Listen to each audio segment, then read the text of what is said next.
রাজ্যের মুখ্যমন্ত্রী মমতা বন্দ্যোপাধ্যায়ের নির্দেশে অবিলম্বে আলু ব্যবসায়ীদের ধর্মঘট প্রত্যাহার করার বিষয়ে আজ হরিপাল পঞ্চায়েত সমিতির মিটিং হলে রাজ্যের কৃষিজ বিপণন দপ্তরের উদ্যোগে প্রগতিশীল আলু ব্যবসায়ী সংগঠনের সহ আলোচনা করা হলো। এই আলোচনা সভায় উপস্থিত ছিলেন রাজ্যের কৃষিজ ও বিপণন মন্ত্রী বেচারাম মান্না, পশ্চিমবঙ্গ প্রগতিশীল আলু ব্যবসায়ী সমিতির সম্পাদক লালু মুখোপাধ্যায়, সভাপতি জগবন্ধু মণ্ডল, কোল্ড স্টোরেজ অ্যাসোসিয়েশনের সভাপতি সুনীল রানা, সহসভাপতি পতিত পাবন দে সহ ব্যবসায়ী সংগঠনের প্রতিনিধিরা। এই দিন আলোচনা সভায় সিদ্ধান্ত হয় আজ থেকেই রাজ্য জুড়ে আলু ব্যবসায়ীদের ধর্মঘট প্রত্যাহার করা হলো। রাত থেকেই আলু হিমঘর থেকে বার করা হবে। ভবিষ্যতে সংগঠনের সহিত রাজ্য সরকারের আলোচনার পথ খোলা থাকবে।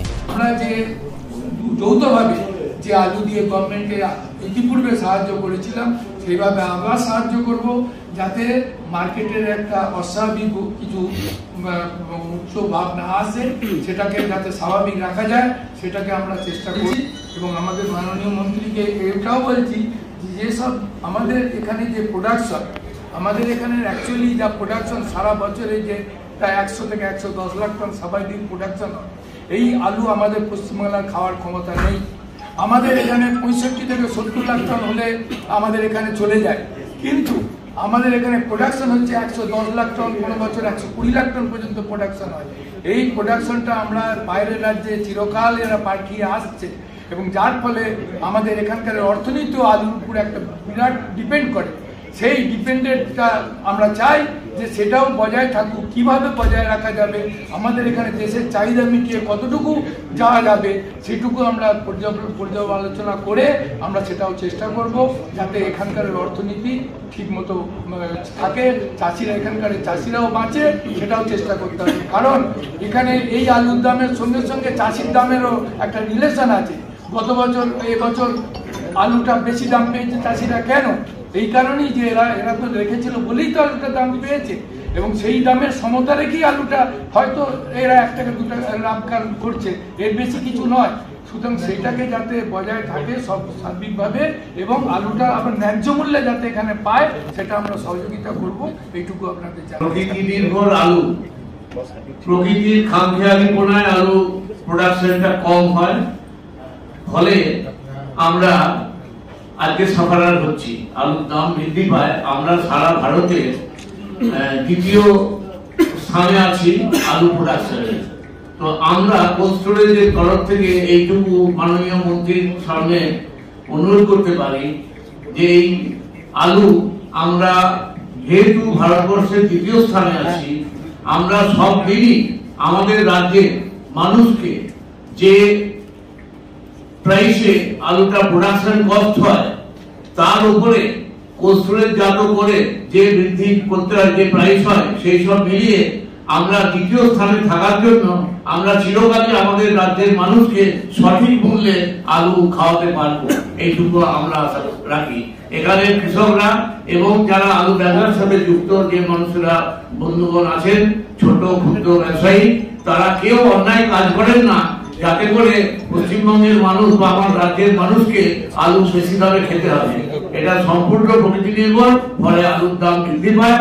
তা আমরা চাইবো যে আমাদের যে বর্ধিত আলুটা আছে উৎপাদন হয়, সেই উৎপাদন বহির রাজ্যে যখন যাবে, এই আমরা আমাদের রাজ্যের মূল্যকে সমতা রেখে বহির রাজ্যে আলু পাঠিয়ে যেন আমাদের সর্ব বছরের জন্য একটা সরকার বা সরকার অনুযায়ী একটা তার প্রকৃত রাস্তা দিক আমাদের নিদর্শন করে দেন, যাতে করে আগামী দিন এই ধরনের কোনো সমস্যার সম্মুখীন না হতে হয়। জানাই রাজ্যের যে আলুর বিষয় নিয়ে যে উদ্ভূত পরিস্থিতি ছিল, আমাদের প্রগতিশীল আলু ব্যবসায়ী সমিতি তারা কর্মবিরতির ডাক দিয়েছিল, যেটা তাদের কিছু দাবি দেওয়া ছিল, কিন্তু আমরা রাজ্য সরকারের তরফ থেকে মনে করি একটু পদ্ধতিগত ত্রুটি ছিল। তার কারণ রাজ্যের মাননীয় মুখ্যমন্ত্রী তিনি অত্যন্ত মানবিক, তিনি একদিকে যেরকম সারা রাজ্যের 10.5 কোটি মানুষের কথা ভাবেন এবং সর্ব কার্যে পেশায় যুক্ত মানুষের কথা ভাবেন, তাই আমরা আলু ব্যবসায়ী সমিতিকে আমরা পরামর্শ দিয়েছি যে কোনো অসুবিধা হলে আমাদের দরজা সবসময় খোলা, আলোচনার রাস্তা সবসময় খোলা। অন্তত চূড়ান্ত সিদ্ধান্ত নেওয়ার আগে আমাদের আলোচনা করার সুযোগ দেবেন। সেটা এই সিচুয়েশনে তাদের পদ্ধতিগত একটু ত্রুটি ছিল, সেটা তারা স্বীকার করেছে। তারা সাধারণ মানুষের স্বার্থে, রাজ্যের স্বার্থে তারা যেরকম কর্মবিরতি আজকে উইথড্র করে নিল, তার সাথে সাথে যে রাজ্যের মাননীয় মুখ্যমন্ত্রীর কাছে তারা আবেদন করেছেন যে তাদের কিছু সমস্যা রয়েছে কয়েকটি জেলার আলু নিয়ে, সেগুলো যাতে দ্রুত সমাধান হয় সেটা আবেদন করেছেন। আমরা নিশ্চিতভাবে যে গতকালই আমাদের মুখ্যমন্ত্রীর নির্দেশে চিফ সেক্রেটারি সাহেব তিনি একটা মিটিং ডেকেছিলেন, সেখানেই বেশ কয়েকজনই আমাদের বলেছিলেন যে আপনি বসলে সমস্যাটা মিটে যাবে। খুব সৌভাগ্য যে আমরা সহজেই এই রাস্তাটা খুলতে পেরেছি এবং একদিকে যেরকম স্টোর অ্যাসোসিয়েশন, আবার একদিকে প্রগতিশীল আলু ব্যবসায়ী সমিতি, তারা রাজ্যের আলুর এই বাজারের উদ্ভূত পরিস্থিতিতে তারা 26 টাকা মূল্যে তারা আলু যোগান দেবে প্রতিটা বাজারে, বিশেষ করে কলকাতা তার সংলগ্ন কলকাতা কোল্ড স্টোরেজ প্রিমিসেসের মধ্য থেকে।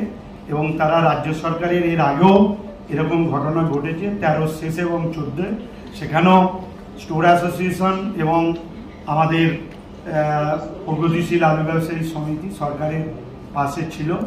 এবারেও তারা পাশে থাকার অঙ্গীকার করেছে এবং আজ থেকেই প্রতিটি স্টোরে ব্যাপক পরিমাণ আলু বেরোবে। আমাদের স্থির বিশ্বাস কাল থেকে আমাদের বাজার সম্পূর্ণটাই নিয়ন্ত্রণে থাকবে। তার কারণ আমরা ইতিমধ্যেই এই উদ্ভূত পরিস্থিতিতে আমাদের মোট 493টি সুফল বাংলার কাউন্টার আমরা খুলেছি। সারা রাজ্যে 100টি এই উদ্ভূত পরিস্থিতিতে এক সপ্তাহের মধ্যে 100টি কাউন্টার খোলা হয়েছিল, তার মধ্যে 25টি হচ্ছে কলকাতা এবং আরও বাড়াবার সিদ্ধান্ত নেওয়া হয়েছিল এবং সেখানে 29 টাকা কেজি দরে আমরা সেখানে আলু বিক্রি করছিলাম। তাই স্বাভাবিক কারণে যদি আমরা প্রতিশ্রুতি মতো স্টোর অ্যাসোসিয়েশন এবং প্রগতিশীল আলু ব্যবসায়ী সমিতি তারা যদি কথা রাখেন, তাহলে আমরা আশা রাখছি যে মানুষকে 30 টাকার নিচেই আমরা আলু পৌঁছাতে পারবো। এবং আপনারা জানেন যে সর্বভারতীয় ক্ষেত্রে আলুর দাম অত্যন্ত চড়া।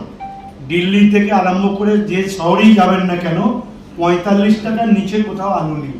এটা আমাদের সৌভাগ্য যে আমাদের রাজ্যের মাননীয় মুখ্যমন্ত্রী, আপনারা জানেন যে 9 জুলাই তিনি একটি এই মূল্যবৃদ্ধি নিয়ে একটা মিটিং ডেকেছিলেন এবং তারপর থেকে সমস্ত ক্ষেত্রে সবজির ক্ষেত্রে 40% দাম কমেছে। তিনি উদ্বিগ্ন ছিলেন যে আলুর দামটা কেন কমছে না, সেই উদ্বিগ্ন আজকের সিদ্ধান্ত অনেকটাই স্বাভাবিক করে দেবে এটা আমাদের মনে হয়েছে।